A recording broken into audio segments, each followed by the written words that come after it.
Hello বন্ধুরা, তোমরা যারা আরআরবি গ্রুপ ডি এছাড়াও এনটিপিসি প্রভৃতি পরীক্ষা দিতে চলেছো তাদের জন্য আজকের এই ভিডিওটা খুবই গুরুত্বপূর্ণ। কেননা আজকের এই ভিডিওতে 40টি গুরুত্বপূর্ণ জেনারেল সায়েন্সের প্রশ্ন নিয়ে এসেছি। তো অবশ্যই তোমরা এই 40টি প্রশ্নের সঠিক উত্তর দেওয়ার চেষ্টা করো এবং এই 40টি প্রশ্নের মধ্যে কতগুলি প্রশ্নের উত্তর দিতে পারলে অবশ্যই তোমরা কমেন্ট বক্সে কমেন্ট করে জানাবে এবং ভিডিওটা অবশ্যই তোমরা শেষ পর্যন্ত দেখো।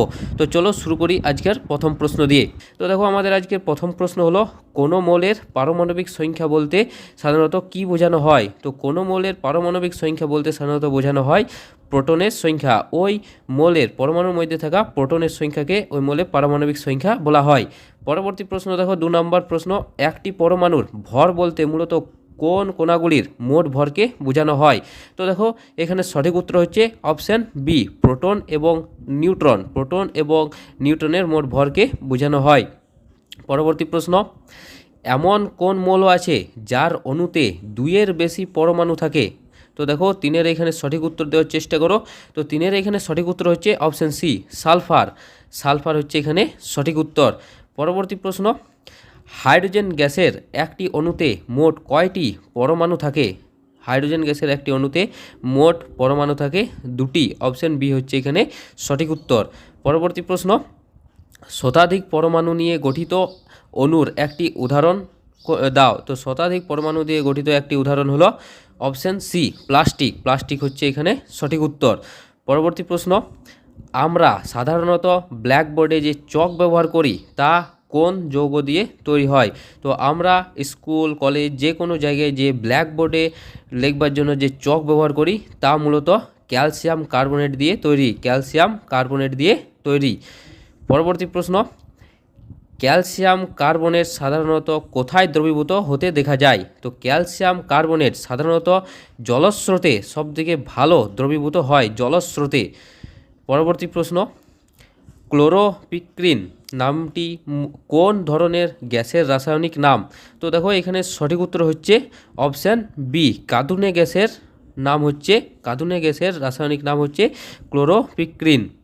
পরবর্তী প্রশ্ন, পেট্রোলিয়ামকে কী ধরনের যৌগ হিসেবে ধরা হয়? পেট্রোলিয়ামকে কী ধরনের যৌগ হিসেবে ধরা হয়? তো দেখো, এখানে সঠিক উত্তর হচ্ছে অপশান সি, বিভিন্ন যৌগের মিশ্রণ হিসেবে ধরা হয় পেট্রোলিয়ামকে। পরবর্তী প্রশ্ন 10 নম্বর, পানীয় জলে ক্লোরিন মেশানো হয় কেন? পানীয় জলে ক্লোরিন মেশানো হয় তার কারণ হলো পানীয় জলের মধ্যে থাকা ব্যাকটেরিয়াগুলোকে ধ্বংস করতে এই ক্লোরিন মেশানো হয়। পরবর্তী প্রশ্ন, ক্ষারীয় দ্রবণ লাল লিটমাস কাগজকে কী রঙে পরিবর্তন করে? তো ক্ষারীয় দ্রবণ লাল লিটমাস কাগজকে সাধারণত নীল লিটমাস কাগজে পরিণত করে, নীল রঙে রূপান্তরিত করে এই লিটমাস কাগজকে। পরবর্তী প্রশ্ন 12 নম্বর, সমুদ্রের জলে সবচেয়ে বেশি কোন পদার্থ দ্রবীভূত থাকে? তো দেখো, সমুদ্রের জলে সবথেকে বেশি দ্রবীভূত পদার্থ হলো অপশান বি, ক্লোরিন লবণ অর্থাৎ NaCl সবথেকে বেশি দ্রবীভূত থাকে সমুদ্রের জলে। পরবর্তী প্রশ্ন, কোন নিষ্ক্রিয় গ্যাস বায়ুমণ্ডলে প্রায় পাওয়া যায় না? কোন নিষ্ক্রিয় গ্যাস বায়ুমণ্ডলে প্রায় পাওয়া যায় না? তো দেখো, এখানে সঠিক উত্তর হচ্ছে option C, radon. Helium, argon এবং নিয়ন পাওয়া গেলেও রেডন পাওয়া যায় না। পরবর্তী প্রশ্ন, গ্রাফাইট অধাতু হওয়া সত্ত্বেও এর একটি বিশেষত্ব বা বৈশিষ্ট্য কী? তো দেখো, গ্রাফাইট অধাতু হওয়া সত্ত্বেও এটি তড়িৎ পরিবাহী। তড়িৎ পরিবাহী ছাড়াও এটি তাপেরও পরিবাহী হচ্ছে এই গ্রাফাইট। পরবর্তী প্রশ্ন দেখো, তেল থেকে ভেজিটেবল ঘি তৈরির প্রক্রিয়াকে কি বলা হয়? তেল থেকে ভেজিটেবল ঘি বা বনস্পতি তৈরির প্রক্রিয়াকে কি বলা হয়? তো দেখো, এখানে সঠিক উত্তর হচ্ছে অপশান সি, হাইড্রোজিনেশন। হাইড্রোজিনেশন বলা হয় তেল থেকে বনস্পতি বা ভেজিটেবল ঘি তৈরির প্রক্রিয়াকে হাইড্রোজিনেশন বলা হয়। পরবর্তী প্রশ্ন, এলপিজি গ্যাসের প্রধান উপাদান কোন দুটি? এলপিজি গ্যাসের প্রধান উপাদান কোন দুটি? তো দেখো, এখানে সঠিক উত্তর হচ্ছে অপশান বি, প্রোপেন এবং বিউটেন। এলপিজি গ্যাসের প্রধান উপাদান হচ্ছে প্রোপেন এবং বিউটেন, এগুলো মনে রাখবে। পরবর্তী প্রশ্ন, নিরপেক্ষ দ্রবণের পিএইচ মান সাধারণত কত হয়? তো নিরপেক্ষ দ্রবণে পিএইচ মান সাধারণত অপশান বি 7 হয়। নিরপেক্ষ দ্রবণে পিএইচ মান 7 হয়। পরবর্তী প্রশ্ন, পেট্রোলের রাসায়নিক নাম কি? পেট্রোলের রাসায়নিক নাম কি? তো দেখো, পেট্রোলের রাসায়নিক নাম হচ্ছে গ্যাসোলিন। অপশান বি হচ্ছে এখানে সঠিক উত্তর। পরবর্তী প্রশ্ন 19 নম্বর, কোন ধরনের লোহায় সবচেয়ে বেশি কার্বন থাকে? কোন ধরনের লোহায় সবথেকে বেশি কার্বন থাকে?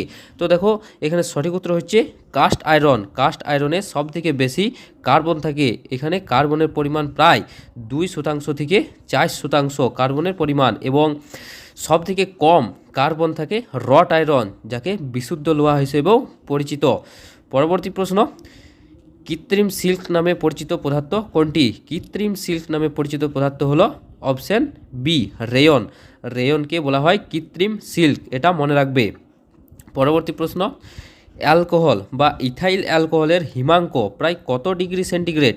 তো ইথাইল অ্যালকোহল এর হিমাঙ্ক প্রায় -114 ডিগ্রি সেন্টিগ্রেড, -114 ডিগ্রি সেন্টিগ্রেড।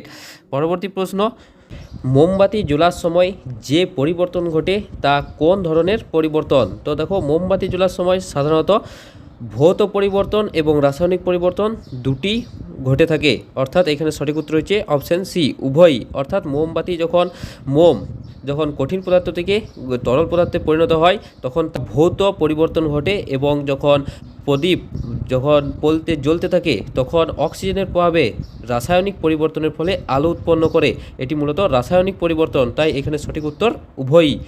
পরবর্তী প্রশ্ন, কার্বনের বিভিন্ন রূপের মধ্যে কোনটির ঘনত্ব সবথেকে বেশি? তো কার্বনের বিভিন্ন রূপের মধ্যে দেখো নিচের মধ্যে হীরার ঘনত্ব সবথেকে বেশি। পরবর্তী প্রশ্ন, মানবদেহে সবচেয়ে বেশি পরিমাণে কোন মৌলটি পাওয়া যায়? মানবদেহে সবচেয়ে বেশি পরিমাণে কোন মৌলটি পাওয়া যায়? তো দেখো এখানে সঠিক উত্তর হচ্ছে অপশন সি, অক্সিজেন সবথেকে বেশি পাওয়া যায়। তো মানবদেহে অক্সিজেনের পরিমাণ 65%, এটা মনে রাখবে। পরবর্তী প্রশ্ন দেখো 25 নম্বর, হীরাকে বায়ুতে পোড়ালে প্রধানত কোন গ্যাস উৎপন্ন হয়? যদি হীরাকে বায়ুতে পোড়ানো হয় তাহলে কার্বন ডাই অক্সাইড গ্যাস নির্গত হয়। এখানে সঠিক উত্তর হচ্ছে অপশন বি। পরবর্তী প্রশ্ন, অশোধিত তেল থেকে গ্যাসোলিন উৎপন্ন করার জন্য কোন পদ্ধতি ব্যবহৃত হয়?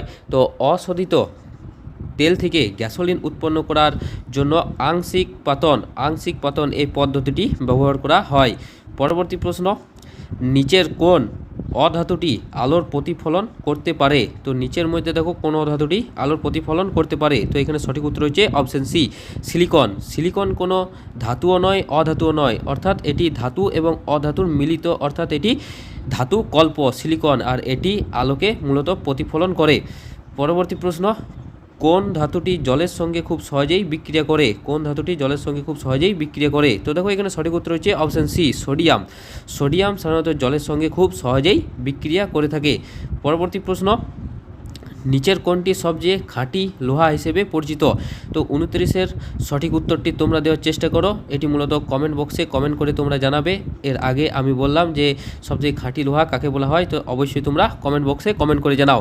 পরবর্তী প্রশ্ন, কাপড়ের রং বিবর্ণ করার জন্য কোন গ্যাস ব্যবহৃত হয়? তো কাপড়ের রং বিবর্ণ করার জন্য সাধারণত ব্যবহৃত হয় option B, sulphur die oxide. এই গ্যাসটি ব্যবহার করা হয় কাপড়ের রং বিবর্ণ করার জন্য, যার সংকেত হলো SO2। পরবর্তী প্রশ্ন, বরফ আচ্ছাদিত অঞ্চলে জন্মানো উদ্ভিদকে কি বলা হয়? তো বরফ আচ্ছাদিত অঞ্চলে জন্মানো উদ্ভিদকে বলা হয় ক্রায়োলাইট। অপশন সি হচ্ছে এখানে সঠিক উত্তর। তো বরফে আচ্ছাদিত অঞ্চলে জন্মানো উদ্ভিদকে বলা হয় ক্রায়োলাইট। পরবর্তী প্রশ্ন, ভ্যাকসিনের আবিষ্কারক হিসেবে কাকে ধরা হয়? তো ভ্যাকসিনের আবিষ্কারক হিসেবে ধরা হয় এডওয়ার্ড জেনার। এডওয়ার্ড জেনারকে ভ্যাকসিনের আবিষ্কারক হিসেবে ধরা হয়। পরবর্তী প্রশ্ন, জীবাশ্ম উদ্ভিদ নিয়ে গবেষণাকে কি বলা হয়? জীবাশ্ম উদ্ভিদ নিয়ে গবেষণাকে বলা হয় পোলিও উদ্ভিদ চর্চা। অপশন সি, পোলিও উদ্ভিদ চর্চা বা পোলিও বোটানি বলা হয় জীবাশ্ম উদ্ভিদ নিয়ে গবেষণাকে। পরবর্তী প্রশ্ন, কোনো গাছের বয়স নির্ণয় করার জন্য সাধারণত কোন পদ্ধতি ব্যবহার করা হয়? তো দেখো কোনো গাছের বয়স নির্ণয় করার জন্য সাধারণত বলয় গণনা করা হয়। গাছের কাণ্ডের মধ্যে যে বলয় লক্ষ্য করা যায় তার গণনার মাধ্যমে ওই গাছের বয়স কত তা জানা যায়। পরবর্তী প্রশ্ন, উদ্ভিদের কোন রেচন পদার্থ চর্মশিল্পে ব্যবহৃত হয়? তো উদ্ভিদের মূলত অপশন সি, ট্যানিন। উদ্ভিদের ট্যানিন এই রেচন পদার্থটি চর্মশিল্পে ব্যবহৃত হয়। পরবর্তী প্রশ্ন দেখো, মরুভূমিতে জন্মানো উদ্ভিদকে কি বলা হয়? তো মরুভূমিতে জন্মানো উদ্ভিদকে বলা হয় জেরোফাইট। এখানে সঠিক উত্তর হচ্ছে জেরোফাইট। অপশন বি হচ্ছে এখানে সঠিক উত্তর। পরবর্তী প্রশ্ন, বাজারে প্রচলিত মদের রাসায়নিক নাম কি? তো বাজারে যে প্রচলিত মদগুলি পাওয়া যায় তার রাসায়নিক নাম হলো ইথাইল অ্যালকোহল। অপশন বি হচ্ছে এখানে সঠিক উত্তর, ইথাইল অ্যালকোহল।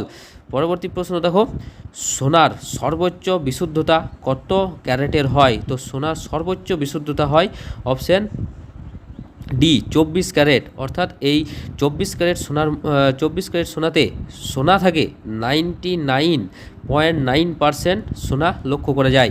পরবর্তী প্রশ্ন, রেডিও কার্বন ডেটিং পদ্ধতিতে সাধারণত কোনো কিছুর বয়স নির্ণয়ে ব্যবহৃত হয়।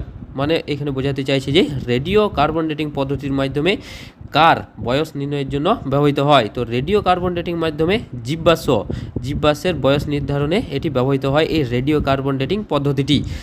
পরবর্তী প্রশ্ন দেখো এবং আমাদের শেষ প্রশ্ন, উদ্ভিদের জন্য সবচেয়ে উপযোগী সুষম সার কোনটি? তো উদ্ভিদের জন্য সবথেকে উপযোগী সুষম সার হলো অপশন বি কম্পোস্ট সার হচ্ছে এখানে সঠিক উত্তর, যেটি উদ্ভিদের মাটির মধ্যে উর্বরতা ক্রমশ বৃদ্ধি করে এই কম্পোস্ট সার। তো আরেকটি দেখো তোমাদের জন্য বোনাস কোশ্চেন নিয়ে এসেছি, রাসায়নিকভাবে জলকে কি বলা হয়? তো এর সঠিক উত্তর কি তা অবশ্যই তোমরা কমেন্ট বক্সে কমেন্ট করে জানাবে কিন্তু। তো বন্ধুরা, এই ছিল আমাদের 40টি গুরুত্বপূর্ণ এমসিকিউ প্রশ্ন, যা আরআরবি, গ্রুপ ডি, এনটিপিসি এছাড়াও বিভিন্ন রেলের পরীক্ষার জন্য অত্যন্ত গুরুত্বপূর্ণ। তো তোমরা এই 40টি প্রশ্নের মধ্যে কতগুলি প্রশ্নের উত্তর দিতে পারলে তা অবশ্যই তোমরা কমেন্ট বক্সে কমেন্ট করে জানাবে, এবং ভিডিওটা যদি ভালো লেগে থাকে তো অবশ্যই লাইক করবে এবং চ্যানেলটাকে সাবস্ক্রাইব করবে, যাতে এরকম ভিডিও আরও তোমরা পেতে পারো এবং আরও তোমরা প্র্যাকটিস করতে পারো। তো দেখা হচ্ছে পরের ভিডিওতে, ধন্যবাদ।